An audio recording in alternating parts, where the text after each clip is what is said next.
మీరు ఎవరినండి విమర్శించేది? మీరు ఎవరి పక్కన చేరిందండి?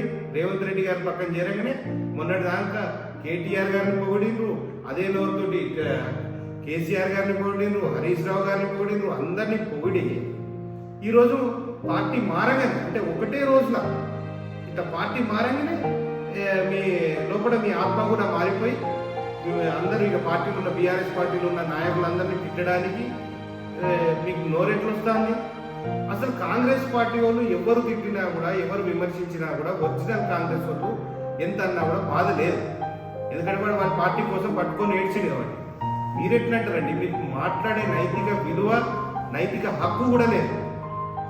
ఎందుకంటే ఇక్కడ గన్పూర్ ప్రజలను మోసం చేసిపోయారు, బీఆర్ఎస్ పార్టీని మోసం చేసిపోయారు, బీఆర్ఎస్ నాయకులను వంచిపోయారు.